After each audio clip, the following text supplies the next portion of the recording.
Всем привет! Вас приветствует Серж Мартин Гараж, а мы продолжаем ряд серий по вопросам подписчиков. И очередной у нас вопрос и тема: почему воет редуктор, почему мост воет, то есть у заднеприводных автомобилей. Вроде опять же тема простая, многие с этим сталкиваются, но реально многие я вижу, что не знают, почему воет и как решить эту проблему. И для начала хочу напомнить, что каждый из вас может также написать прямо сейчас в комментариях свой вопрос или тему, которая вас интересует. И я сниму на нее детальный развернутый видео-ответ, как допустим в данном случае. Также хочу сказать спасибо всем тем, кто ставит лайки, особенно тем, кто ставит лайк авансом. Ваши лайки очень важны для развития канала, и чем больше будет лайков, тем будет больше интересных познавательных видео для вас. Поэтому не ленитесь и прямо сейчас нажимайте на лайк. Также хочу сказать отдельное спасибо и респект всем тем, кто там организовал в комментариях соревнования. Потому кто первее поставит лайк, присоединяйтесь к этим соревнованиям, ставите лайк и пишите, какой вы лайк поставили по счету. Там 1, 5, 10, 100, 200. Я придумаю способ, как поощрить победителя этих соревнований.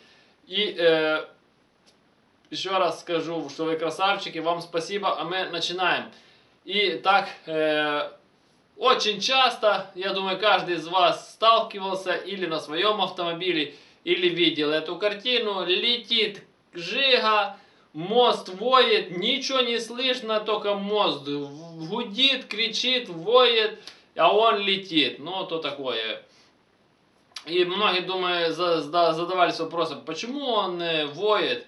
Или, допустим, если вы классиковод или владелец какой-то заднеприводного автомобиля, то загудел редуктор, то завыл, то есть и в чем причина, и вроде поменял на новый, а он опять загудел.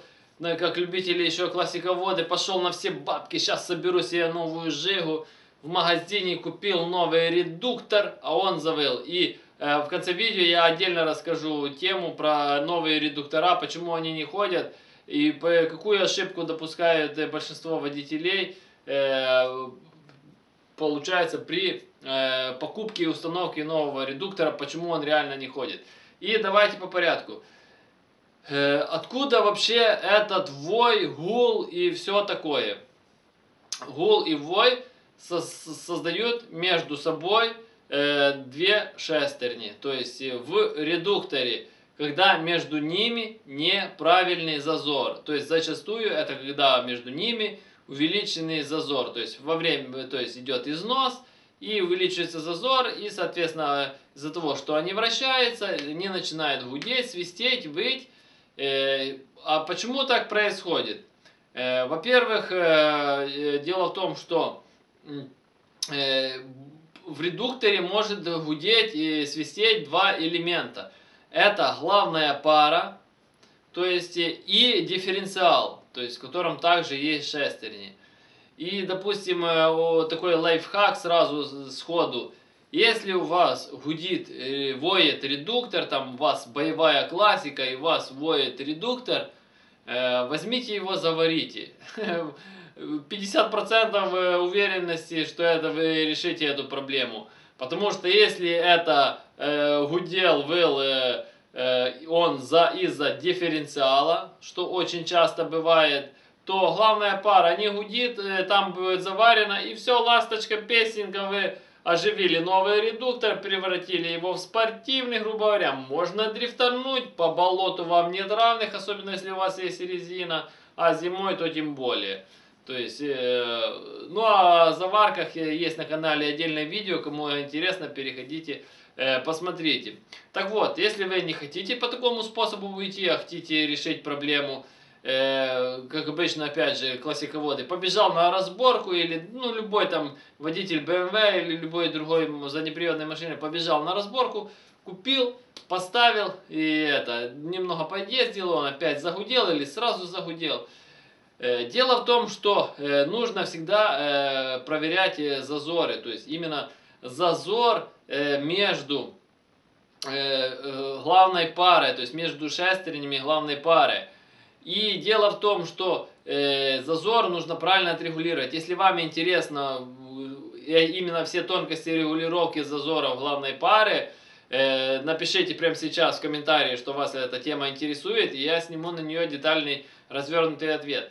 Так вот, неправильный зазор, она будет гудеть. Второй момент. Если вы поездили, у вас редуктор начал гудеть, выть, и вы потом регулируете зазор, это зачастую не поможет, потому что в зубе уже сошла цементация так называемая, то есть и даже уже при правильном, то есть на них уже не задерживается масляная пленка так, как должна задерживаться, он будет гудеть.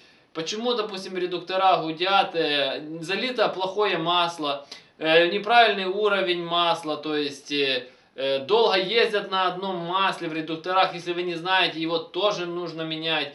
И опять же, если вам интересна тема о том, какие масла и какой вязкости лить в редуктора, тоже пишем в комментариях все, что вам эта тема интересна, я сниму детальный развернутый ответ. По дифференциалу, то есть если у вас с главной парой все нормально, по дифференциалу часто изнашивается палец сателлитов, и соответственно, помимо этого он создает стук, и может, так сказать, в ходу и сломаться, и там наделать делов. А еще так же самое, за счет того, что он изношен, шестерни дифференциала уже тоже, будем так говорить, стоят не на своем месте и тоже могут создавать гул, вой.